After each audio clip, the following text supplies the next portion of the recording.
Welcome back to my new video guys. എല്ലാവർക്കും സുഖമാണെന്നൊക്കെ വിചാരിക്കുന്നു. വിഷുവൊക്കെ അടിച്ച് പൊളിച്ച് എന്നൊക്കെ ഞാൻ വിശ്വസിക്കുന്നു. വെക്കേഷനൊക്കെയാണ്, തകർക്കുന്നുണ്ടാവും നാട്ടിൽ നിന്ന് പിള്ളേരൊക്കെ. ചൂടാണെന്നൊക്കെ പറയുന്നുണ്ട്. ഇവിടെ അത്യാവശ്യം ചൂടൊക്കെ തുടങ്ങി. അപ്പം ഞാൻ ഇന്ന് വന്നിരിക്കുന്നത് എൻ്റെ ഹോം ടൂറായിട്ടാണ്. എൻ്റെ ഒരു കസിൻ ആമി എനിക്ക് കമൻറ്റ് ഇട്ട് ചോദിച്ചു, ചേച്ചി ഒന്ന് ഹോം ടൂർ ചെയ്യാമോ? അപ്പം ഞാൻ വിചാരിച്ചു ഞാൻ എന്തുകൊണ്ട് ഹോം ടൂർ ചെയ്തുകൂടാ. സംഭവം എനിക്ക് ആദ്യം ഒരു ചമ്മലൊക്കെ ഉണ്ടായിരുന്നു ഹോം ടൂർ ചെയ്യാം. കാരണം ഹോം എന്നൊന്ന് പറയാൻ മാത്രമൊന്നുമില്ല, എന്താ പറയുക, ഒന്ന് കാണിച്ചു തരാമെന്ന് വിചാരിച്ചു.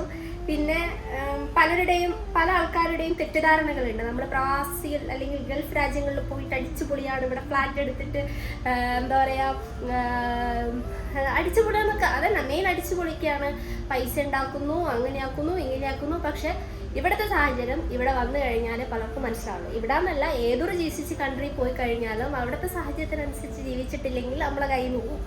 അപ്പോൾ ഞാനൊക്കെ ഒരു ആവറേജ് ഫാമിലിയാണ്. എൻ്റെ അബീൻ്റെ ആയിക്കോട്ടെ ഞാനായിക്കോട്ടെ, എനിക്ക് ഒരു ആവറേജ് ഫാമിലിയാണ്. അപ്പം ഞങ്ങൾ ചൂസബിൾ ആക്കിയ ഒരു ഇടം എന്ന് വേണേൽ പറയാം. അപ്പം ഞങ്ങൾക്ക് ഇതൊക്കെ ഇവിടെയൊക്കെ താമസിക്കാൻ പറ്റുള്ളൂ. അത് ആദ്യമേ പറഞ്ഞേക്കാം, കാരണം നമ്മൾ പൈസ നോക്കണമല്ലോ, എക്സ്പെൻസ് അധികം ആവരുത്. അപ്പോൾ അതൊക്കെ കാണിച്ചു തരാം. ആദ്യം വീട് കാണിച്ചിട്ട് ഞാൻ പയ്യെ എല്ലാം പറയാം. ഓക്കെ. അപ്പോൾ ഹോം ടൂർ ചെയ്യുമ്പം സ്റ്റാർട്ടിങ്ങിൽ മുതൽ കാണിക്കണമല്ലോ, വരുന്ന വഴി, പുറത്തുള്ള കാര്യങ്ങളൊക്കെ കാണിക്കണമല്ലോ. അപ്പോൾ ഞാൻ വിചാരിച്ചു ഇവിടെ നിന്ന് ഞങ്ങൾ തുടങ്ങാം. ഈ ഒരു ഏരിയയിൽ അത്യാവശ്യം റെൻറ്റ് കുറവ്, എക്സ്പെഷ്യലി ഒരു 200 റിയാലൊക്കെ കുറവാണ്. അതുകൊണ്ടാണ് നമ്മൾ ഇങ്ങനത്തെ ഒരു ഏരിയയിലേക്ക് വന്നത് തന്നെ. ഇവിടെ റോഡ് പണി, ഡ്രെയിനേജിൻ്റെ പണിയൊക്കെ നടക്കുന്നുണ്ട്. ഭയങ്കര പൊടിയാണ്, അതുകൊണ്ട് തന്നെ ഭയങ്കര കൺജസ്റ്റഡ് ആണ്. ഇപ്പം ഡ്രൈവ് ചെയ്ത് പോകാനൊക്കെ ഭയങ്കര ഇടങ്ങാറാണ്. ഞാനത് മുതലൊന്ന് കാണിച്ചു തരാം. ഇതാണ് നമ്മൾ എന്താ പറയുക, കേൾക്കുന്നുണ്ടോയെന്ന് അറിയില്ല, ഇവിടെ നല്ല സൗണ്ടാണ്. നമ്മൾ തുടക്കം ഈ വീടിൻ്റെ വഴി ഇതാണ്. ഇപ്പം ഇവിടെ ഒരു അടച്ചിരിക്കുകയാണ് ബാരിയറൊക്കെ വെച്ചിട്ട്, കാരണം ഇവിടെ റോഡ് പണി നടക്കുന്നുണ്ട്. കണ്ടോ, ഇവിടെയൊക്കെ ഭയങ്കര റോഡ് പണിയാണ്, ഭയങ്കര പൊടിയാണ്. അതുകൊണ്ട് നമ്മളെ കൊട്ടാരം, ഞങ്ങൾ രണ്ടുപേര് താമസിക്കുന്ന കൊട്ടാരം ഇതാണ്. ഇവിടെയാണ് നമ്മൾ കയറി വരുന്നത്. കയറി വന്നു കഴിഞ്ഞാൽ ഇവിടെ വലിയൊരു വാട്ടർ ടാങ്ക് ഉണ്ട്. എനിക്ക് ആദ്യ ടൈമിൽ ഞാൻ വിചാരിച്ചു ഇതൊക്കെ പൊട്ടിക്കഴിഞ്ഞാൽ ദൈവമേ വെള്ളമൊക്കെ അകത്ത് വരുമല്ലോ ആദ്യം തന്നെ. പക്ഷേ ഒട്ടൊന്നുമില്ല, സെക്യൂർ ആണെന്നൊക്കെയാണ് പറഞ്ഞത്. അത് ഞാൻ ആദ്യം വാതിലടയ്ക്കട്ടെ, ഈ ഡോർ അടച്ചില്ലെങ്കിൽ പൊടി കയറും.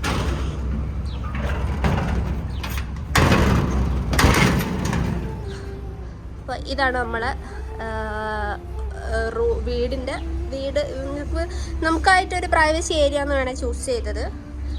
വേറെ വില്ല, ഇതൊക്കെ വില്ലയാണ്. ഇതൊക്കെ ഈ കാണുന്ന വില്ലേൻ്റെ എന്തോ വെയർ ഹൗസ് അങ്ങനെ ആയിരുന്നു. ഇത് ഡ്രൈവേഴ്സ് റൂം എന്നൊക്കെ പറയില്ലേ, അതവർ പാർട്ടീഷൻ ചെയ്തതെന്നൊക്കെയാണ് എൻ്റെ ഒരു കണ്ടുപിടുത്തൽ. കാരണം ഷെയ്ഡ് കണ്ടില്ലേ, ഇവിടെ റൂഫൊക്കെ കണ്ടില്ലേ, ഷീറ്റൊക്കെ ഇട്ട് അഡീഷണൽ അവർ ചെയ്തൊക്കെ പാർട്ടീഷൻ ചെയ്താണ്. അപ്പോൾ ഇതാണ് ഞങ്ങളുടെ കൊട്ടാരം. 2 റൂമാണുള്ളത്. ഇത് ബെഡ്റൂം, പിന്നെ ടോയ്ലറ്റ്. ഇത് ടോയ്ലറ്റാണ്, വിശാലമായ ടോയ്ലറ്റാണ്, കണ്ടില്ലേ. ടോയ്ലറ്റ് മാത്രം നല്ല വലുപ്പമുണ്ട്. പിന്നെ ഒരു വാർഡ്രോപ്പ് ഉണ്ട്, പിന്നെ ഒരു മിറർ സ്റ്റാൻഡ് ഉണ്ട്, ദെൻ ഒരു ബെഡ്, ഇതൊക്കെ തന്നെ. പിന്നെ ഇതെൻ്റെ വർക്ക് സ്പേസ് ആണ്. ഇതാണ് കിച്ചൺ. ഇവിടെയാണ് നമ്മൾ ഫുഡൊക്കെ പ്രിപ്പയർ ചെയ്യുക. പിന്നെ 2-3 സ്റ്റോറേജസ് ഉണ്ട് കേട്ടോ. സ്റ്റോറേജ് ഉള്ള ഭയങ്കര ഉപകാരമാണ്. എനിക്ക് ഇവിടെ വന്നപ്പോഴാണ് ഫീൽ ചെയ്തത്. ഇവിടെയൊക്കെ സ്റ്റോറേജ് ഉണ്ട്, അപ്പോൾ നമുക്ക് സാധനങ്ങൾ വെക്കാം. ഇതാണ് നമ്മളെ ഹോം. ഇതാണ് ഞങ്ങളെ ഹോം. ചെറിയൊരു മുറ്റം, ഇവിടെ ഇരിക്കാം. ഈ കുഷ്യനൊക്കെ നമ്മൾ എടുത്തുകൊണ്ട് പോകണം കേട്ടോ. നമ്മൾ വേസ്റ്റുള്ള ഓരോ സാധനം എറിയല്ലോ. പിന്നെ ഞാൻ കറ്റാർവാഴ ഉണ്ടാക്കിയിട്ടുണ്ട്, കണ്ടോ. ഇതാണ് ഹോം. ഇത്രേ കാണിക്കാനുള്ളൂ. ഓക്കെ. അപ്പോൾ ഇതാണ് ഞങ്ങൾ രണ്ടാളും നിൽക്കുന്ന ഞങ്ങളുടെ ഹോം. ഹോംലി ഫീലിംഗ് തന്നെയാണ്, കാരണം നമ്മളെ ബുദ്ധിമുട്ടിക്കാൻ വേറെ ആരുമില്ല. ഫ്ലാറ്റ് ഇത് വില്ലയാണ് അപ്പുറത്ത്. അപ്പോൾ വില്ലേൻ്റെ വെയർ ഹൗസ് അങ്ങനെയാണെന്ന് തോന്നിയത്. അപ്പോൾ ഈ ഒരു കോമ്പൗണ്ടിൽ ഞാനും അബി മാത്രമേ ഉള്ളൂ. നൈബേഴ്സായിട്ട് ആരുമില്ല. ഞാൻ 6-7 മാസമായി ഇവിടെ വന്നിട്ട്. എനിക്കിവിടെ അപ്പുറത്തിപ്പുറത്തെ ആൾക്കാരെ പോലും അറിയില്ല. നമ്മളെ നാട്ടിലൊക്കെയാണ് എന്താല്ലേ അവസ്ഥ. അപ്പോൾ ഒന്നാമത് ഞാൻ ഭയങ്കര സംസാരിക്കുന്ന ഒരാളാണ്. പക്ഷെ പെട്ടെന്നൊരു കൂട്ടിലകപ്പെട്ടപ്പോൾ ഈ റൂം എടുത്തിട്ട് ഇപ്പോൾ 7 മാസമായി കേട്ടോ. ആദ്യം ഒരു ബുദ്ധിമുട്ടൊക്കെ ഉണ്ടായിരുന്നു, പിന്നെ ഓക്കെ കുഴപ്പമൊന്നുമില്ല. അപ്പോൾ ഇതാണ് വീട്. ഇതിന് റെന്റ് ഞാൻ ആദ്യം പറയാം. നമ്മുടെ നാട്ടിലെ ഇന്ത്യൻ റുപ്പി 40,000 രൂപയാണ് മന്ത്ലി ഇവിടെ നിൽക്കാൻ വേണ്ടി നമ്മൾ കൊടുക്കുന്നത്. അപ്പോൾ ആ ഒരു പൈസക്ക് നമുക്ക് നാട്ടിൽ നല്ല ഫ്ലാറ്റിലൊക്കെ നിൽക്കാം. ആ ഒരു മന്ത്ലി റെന്റ് നമുക്ക് ഫ്ലാറ്റിലൊക്കെ നിൽക്കാം, നല്ല സൗകര്യങ്ങളുള്ള. പക്ഷെ ഇവിടെ ഇൻ അതർ കൺട്രി ആയതുകൊണ്ട് തന്നെ ഇവിടെ ഭയങ്കര എക്സ്പെൻസ് ആണ്. ഈ ഒരു ഏരിയ അത്യാവശ്യം റെന്റ് 10-200 റിയാലൊക്കെ കുറവുള്ള ഒരു സ്ഥലമായതുകൊണ്ടാണ് നമ്മൾ ഇങ്ങോട്ടേക്ക് ഷിഫ്റ്റ് ആയത്. അവിടെ നല്ല റെന്റ് ഉണ്ടായിരുന്നു, അതുകൊണ്ട് ആ റെന്റിൽ നിൽക്കാൻ പറ്റാത്തതുകൊണ്ടാണ് നമ്മൾ ഇങ്ങോട്ടേക്ക് ഷിഫ്റ്റ് ആയത്. അപ്പം എസ്പെഷ്യലി എനിക്ക് ഫീൽ ചെയ്തത്, ഞാനിത് ചെറുപ്പം മുതലേ കണ്ടു വളർന്ന ഒരാളാണ്. പ്രവാസ ജീവിതം എന്താണ്, എൻ്റെ അച്ഛനമ്മ ഏട്ടനൊക്കെ അനുഭവിച്ചത്, അവർ നിന്നത്, അവര് ചൂട് കാലത്ത് അനുഭവിച്ചത്, തണുപ്പ് കാലത്ത് അനുഭവിച്ചത് ഒക്കെ ഞാൻ കണ്ടു വളർന്നൊരു കുട്ടിയാണ്.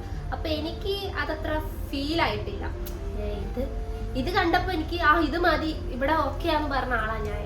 പക്ഷെ പല ആൾക്കാരും പല എന്താ പറയുക സ്വപ്നം കണ്ടിട്ട് വരുന്ന ആൾക്കാരുണ്ട്, പുറത്തേക്ക് പോകുന്ന ആൾക്കാരുണ്ട്.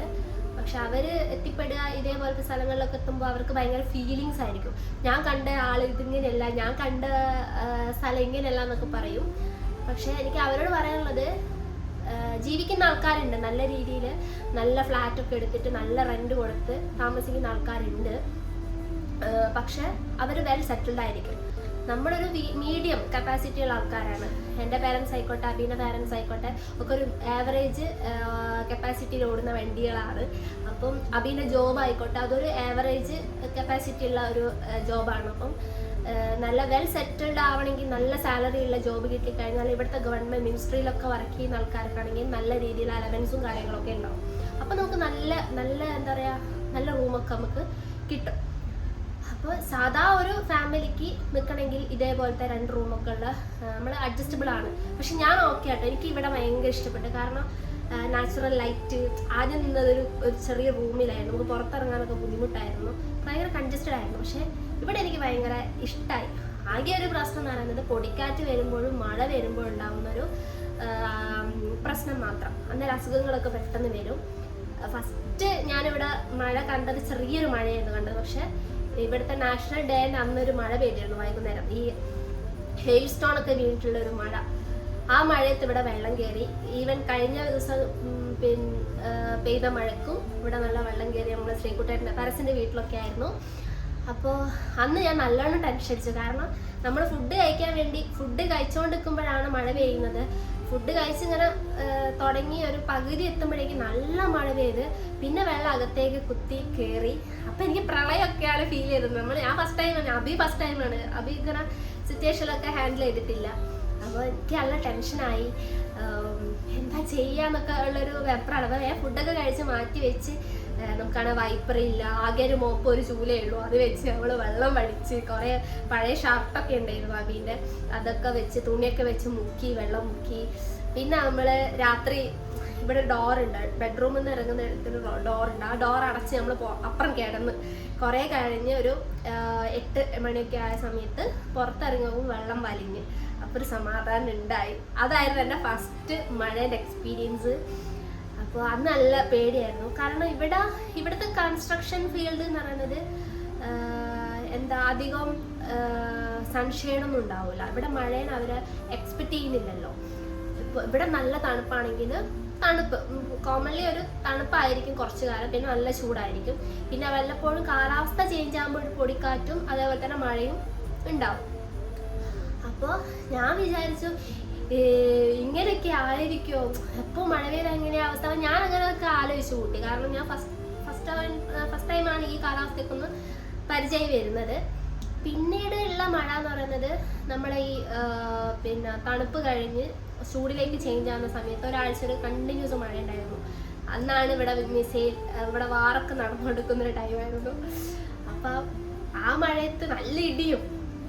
ഞാൻ റീൽസൊക്കെ ഇട്ടായിരുന്നു, പിന്നെ മിസൈലാണോ അതോ എന്താ പറയുക ഇടിയാണോ എന്നുള്ള രീതിയിൽ ഞാൻ റീൽസൊക്കെ ഇട്ടേ. അത് അത്യാവശ്യം കയറി വൈറലായിട്ടുള്ള വീഡിയോ ഒക്കെ ആയിരുന്നു റീല്. അങ്ങനെ അന്ന് നമ്മൾ അന്ന് നല്ല കാറ്റുണ്ട് പുറമെ. അന്ന് നമ്മൾ ഇവിടുന്ന് 2 ദിവസത്തേക്ക് ഇവിടുത്തെ സാധനങ്ങളെടുത്ത് മേലെ എടുത്ത് വെച്ചിട്ട്, കാരണം വെള്ളം കയറി. അപ്പോൾ നമ്മൾ പരസ്യൻ്റെ വീട്ടിലേക്ക് ഷിഫ്റ്റായി. കഴിഞ്ഞ മാസം ലാസ്റ്റ് ഒരു 25-26 ആ ഒരു മാർച്ച് 25-26 ആ ടൈമിൽ നമ്മളിവിടുന്ന് ഷിഫ്റ്റായി. 2 ദിവസം ഇവിടെ നിന്നില്ല. ഞങ്ങൾ മഴ പെയ്ത് നല്ല പാടാണ്, കാരണം ചളിയൊക്കെ കയറും. ചളി കയറി കഴിഞ്ഞാൽ നമുക്ക് ഇവിടെ കുക്ക് ചെയ്യാനൊന്നും പറ്റില്ല, കാരണം വെള്ളമൊന്നും കയറുമല്ലോ, അപ്പം നമുക്ക് കുക്ക് ചെയ്യാനൊന്നും പറ്റില്ല. പക്ഷെ ഒരു ദിവസം രാത്രി നമ്മൾ വെള്ളം വടിച്ചിട്ട് വെള്ളത്തിൻ്റെ അകത്ത് നിന്നിട്ട് കുക്ക് ചെയ്തിട്ടുണ്ട്. അങ്ങനെ അത് കഴിഞ്ഞു. എല്ലാം ഞാൻ അനുഭവിച്ചെന്നല്ല, ഞാൻ പഠിച്ചു കുറേ കാര്യങ്ങൾ. അപ്പം എനിക്ക് പറയാനുള്ളത്, നമ്മളിപ്പോൾ ഒരു GCC കൺട്രിയിൽ വർക്ക് ചെയ്യാണ്, അല്ലെങ്കിൽ GCC കൺട്രിയിലാണ് അവർ രണ്ടാളും അവർ ഫാമിലിയൊക്കെ ആണെന്ന് പറയുമ്പോൾ ഇവിടേതായിട്ടുള്ള കുറേ റെസ്ട്രിക്ഷൻസ് ഉണ്ട്. നമ്മളെ നാടാകുമ്പോൾ നമുക്ക് ഒന്നുമില്ലെങ്കിൽ ഒഴിഞ്ഞ പറമ്പെങ്കിലും ഉണ്ട്. പക്ഷെ ഇവിടെ അങ്ങനെയല്ല. കുറേ കാര്യങ്ങൾ അത് റിലേറ്റബിൾ ആകാം. ഞാനിപ്പോൾ പറയുന്ന കുറേ കാര്യങ്ങൾ റിലേറ്റബിൾ ആവുന്ന ആൾക്കാരുണ്ടാവും. അപ്പോൾ എനിക്ക് പറയാനുള്ളത്, ഗൾഫ് എന്ന് പറയുമ്പോഴേക്ക് കുറേ പൈസ ഉണ്ടാവും എന്നുള്ള കൺസെപ്റ്റിൽ നടക്കുന്ന കുറേ ആൾക്കാരുണ്ട്. അവരോട് എനിക്ക് പറയാനുള്ളത്, പൈസ ഉള്ള ആൾക്കാരുണ്ട്, ഇല്ലാത്ത ആൾക്കാരുണ്ട്. അവർ കമ്പയർ ചെയ്ത് തന്നെ വെക്കണം. കമ്പയർ ചെയ്തല്ല, അവർ ആ വേർതിരിച്ച് തന്നെ വെക്കണം. പൈസ ഉള്ള ആൾക്കാർ, പൈസ ഇല്ലാത്ത ആൾക്കാർ എന്ന് പറയുന്നത് വേർതിരിച്ച് തന്നെ വെക്കണം. കാരണം ഗൾഫിൽ പോകുന്ന എല്ലാ ആൾക്കാർക്കും കുറേ പൈസ ഉണ്ടാവണമെന്നില്ല. സ്ട്രഗിൾ ചെയ്ത് ലൈഫ് മുന്നോട്ട് പോകുന്ന ആൾക്കാരുണ്ടാവും, അടിച്ചു പൊളിക്കുന്ന ആൾക്കാരുണ്ടാവും. പക്ഷെ ഡിപ്പെൻസ് ആണ്, അവരെ സാലറി ഡിപ്പെൻസ് ആയിരിക്കും, അവരെ ഫിനാൻഷ്യലി അവർ നല്ല രീതിയിൽ ഓക്കെ ആയിരിക്കും, സ്ട്രോങ് ആയിരിക്കും. പക്ഷെ ഇങ്ങനെയുള്ള ആൾക്കാരുണ്ട് എന്ന് നിങ്ങൾ ചിന്തിക്കണം, മീൻസ് നിങ്ങൾ അറിയണം. അതിന് വേണ്ടിയിട്ട് ഞാൻ ഈ വീഡിയോ ഇടാമെന്ന് വിചാരിച്ചത്. കാരണം എനിക്കത് പറയാതിരിക്കുമ്പോൾ ഒരു മനസ്സിനൊരു പ്രയാസം. കാരണം എല്ലാം അറിഞ്ഞോട്ടെ ആൾക്കാർ, നമ്മൾ ജീവിക്കുന്ന സാഹചര്യങ്ങൾ അറിയാതിരിക്കരുത്.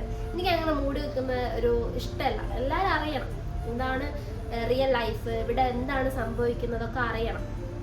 അപ്പോൾ ഇതാണ് ഞങ്ങളെ കൊട്ടാരം. എല്ലാവർക്കും ഇഷ്ടപ്പെട്ടെന്ന് വിചാരിക്കുന്നു.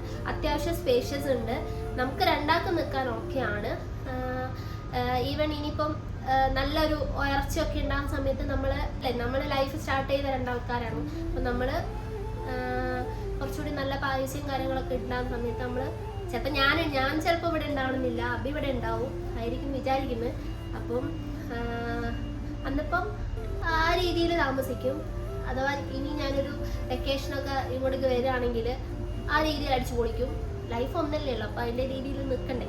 പക്ഷെ ഈ റിയാലിറ്റി നിങ്ങൾ അറിയണം. ഇവിടെ കുറേ ആൾക്കാർ ഇങ്ങനെ നിൽക്കുന്നുണ്ട്, പിന്നെ റൂമിൽ അകപ്പെട്ട് കുത്തിരിക്കുക എന്നൊക്കെ പറയുന്നത് ഭയങ്കര ബോറിംഗ് ആണ്. നമുക്ക് സംസാരിക്കാൻ ആരും ഉണ്ടാവില്ല. മെയിൻലി ഞാൻ യൂട്യൂബ് തുടങ്ങി, ഞാൻ എൻ്റെ യൂട്യൂബ് ജേർണിയിൽ പറഞ്ഞിരുന്നു സംസാരിക്കാൻ എനിക്ക് ഭയങ്കര ഇഷ്ടമാണ്. അതുകൊണ്ട് ഞാൻ ലാസ്റ്റ് ചൂസ് ചെയ്തൊരു സംഭവമാണിത്. ക്യാമറ നോക്കി സംസാരിക്കാൻ എനിക്ക് ഭയങ്കര ഇഷ്ടമാണ്. അതുമാത്രമല്ല, എനിക്ക് ആൾക്കാരോട് സംസാരിക്കാൻ ഭയങ്കര ഇഷ്ടമാണ്. അപ്പോൾ പൊടിക്കാറ്റായതുകൊണ്ട് തന്നെ പൊടി അകത്തേക്ക് കയറിയിട്ട് ഞാൻ ഡോറ് തുറന്നിടയില്ല. അപ്പോൾ വീഡിയോ എടുക്കാൻ വേണ്ടി വെളിച്ചം കിട്ടാൻ വേണ്ടിയിട്ടാണ് ഞാനിപ്പോൾ ഡോറ് തുറന്നിട്ടത്. പെട്ടെന്ന് ജലദോഷം വരുന്നുണ്ട്. ഇപ്പം കുറേ ദിവസമായി ജലദോഷം മാറാത്തത്. നല്ല പൊടിക്കാറ്റാണ്. ഇന്ന് അത്യാവശ്യം കുറവുണ്ട്, ഇന്നലെയും കുറവുണ്ട്. അപ്പം ഇത്രയൊക്കെയുള്ളൂ. ഇതാണ് ഞങ്ങളുടെ വീട്. കണ്ടെന്ന് വിചാരിക്കുന്നത് അത്രയൊക്കെയുള്ളൂ. വേറെ ഒന്നും എനിക്ക് പറയാനില്ല. ഞാൻ ഫുൾ ബ്ലാങ്ക് ആണ്. ഇത്രയൊക്കെ ഉള്ളൂ. അപ്പോൾ അടുത്തൊരു വീഡിയോയിൽ കാണാം. ബൈ. ഒരു മിനിറ്റ്, എൻ്റെ വീഡിയോ ഇഷ്ടപ്പെടുന്ന ആൾക്കാരൊന്ന് സബ്സ്ക്രൈബ് ചെയ്യണം, സപ്പോർട്ട് ചെയ്യണം. കണ്ടാൽ മാത്രം പോലെ സപ്പോർട്ട് ചെയ്യണം. അപ്പോൾ മെമ്മറബിൾ ആയിട്ടുള്ള ഒരു വീഡിയോ ആയിക്കട്ടെ എനിക്കിത്. സോ സപ്പോർട്ട് ചെയ്യുക എല്ലാവരും. അടുത്തൊരു വീഡിയോയിൽ കാണാം. ബൈ.